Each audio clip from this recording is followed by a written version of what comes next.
Well, it's the third Sunday in Advent. Ooh, Christmas is getting closer and closer and closer. Are you excited? Do you exchange presents?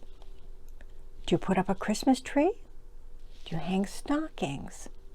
Every family does different things. So what does your family do? And, there'll be break from school as well, right, for the Christmas holidays. Yay, right? No homework. So you ready? Today's book is called A Christmas Story. Whoa, imaginative book title, right? But the author has told the Christmas story, but he's added a little girl called Rebecca to the story. Let's read and find out what happens with Rebecca. A Christmas Story, Words and Pictures by Brian Wildsmith. Once, a long time ago, in a town called Nazareth, a little donkey was born. When the little donkey was almost 9 months old, his mother set out on a long trip with her mistress and master, whose names were Mary and Joseph. They asked Rebecca, a child who lived nearby, to look after the little donkey while they were gone.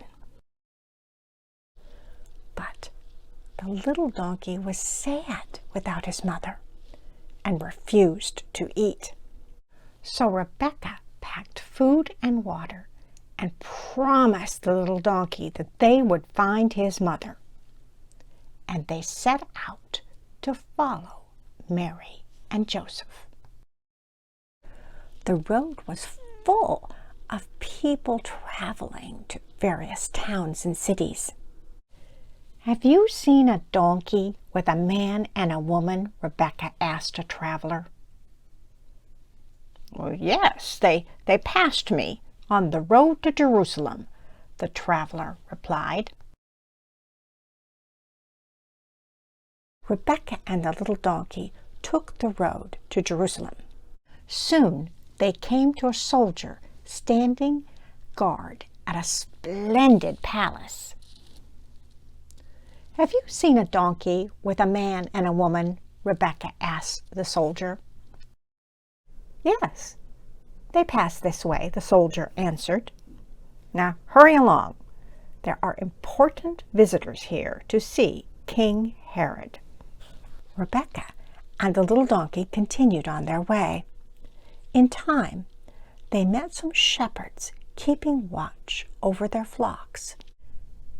Have you seen a donkey with a man and a woman? Rebecca asked them. Yes, they were going towards Bethlehem, the shepherds replied. So, the little donkey and Rebecca went on. Suddenly, glorious music filled the sky.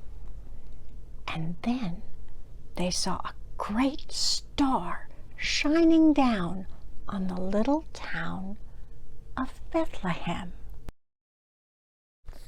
When they reached Bethlehem, they met a man standing in the doorway of an inn.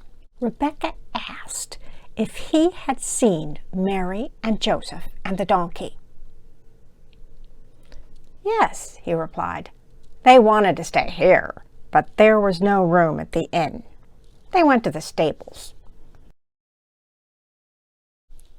And the innkeeper showed Rebecca the way. The stable was bathed in a wonderful light that shone from the bright star above. As Rebecca and the little donkey came near, they heard the sweet sounds of a mother donkey braying and a little baby crying.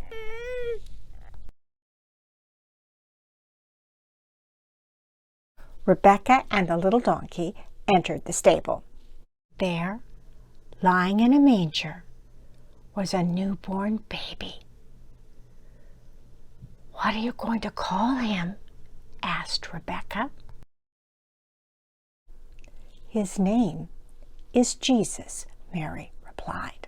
In the days that followed, the little donkey and his mother went with Mary and Joseph and the baby Jesus into Egypt.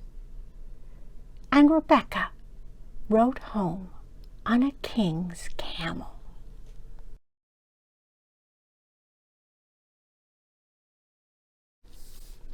And it came to pass that Mary and Joseph returned to Nazareth, and there Jesus grew up, with Rebecca as his friend. The end. Well, that was a cool telling of the Christmas story, wasn't it? And I loved the part. I loved the Rebecca part. I know she's made up, but it was great. And imagine her riding home on a camel with the 3 wise men. That was kind of cool, right? And I bet you, like me, the first thing you thought of when you saw the pictures, you said, wait a minute. Snow in Bethlehem? And then I looked it up, and it turns out that every now and then it does snow in Jerusalem, Bethlehem area. Really rare, but sometimes there's been quite a bit of snow. In 2013, there was the most snow in 50 years, 16 to 18 inches. Brian Wildsmith, the author of A Christmas Story, remembered snow from growing up in Yorkshire, England. He said he remembers walking to school with his head hunched down, and his mom would give him hot baked potatoes to put in his pockets to keep his hands warm on the way to grade school. But then he got a scholarship to go to high school, a boys' school, where you sleep in, you live there and go to high school.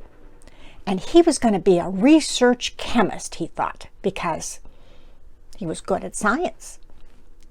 And then one day at 16, the weirdest thing happened. He was on his way to physics class when all of a sudden, it's like he heard this voice saying, "Is this really what you want to do with your life?" And he stopped and he said to himself, "No, I don't. I want to be somebody who does creative things. I want to be a creator, be an artist." And he turned straight around, didn't go to physics class, went to the principal, they called the headmaster, and said, "I'm leaving school here and I'm going to go to art school." And he did. He managed to get into a college in Yorkshire where he could learn how to draw. And then he went on to an art school called the Slade School of Art in London. And that was the beginning. So I guess that's a message that, God speaks to us in many ways, doesn't he? God spoke to Brian Wildsmith at one point, out of the blue, and said, "Is this really what you want to do with your life?" And he followed what the answer was in his heart. So, isn't it great to know how God is really with us through our lives, helping us, guiding us, nudging us along to know what it is that we're really good at and what it is that we can do. So I'll see you next week. It'll be the 4th Sunday in Advent. Yay! Christmas will be even closer, right? Okay. Talk to you then. Bye.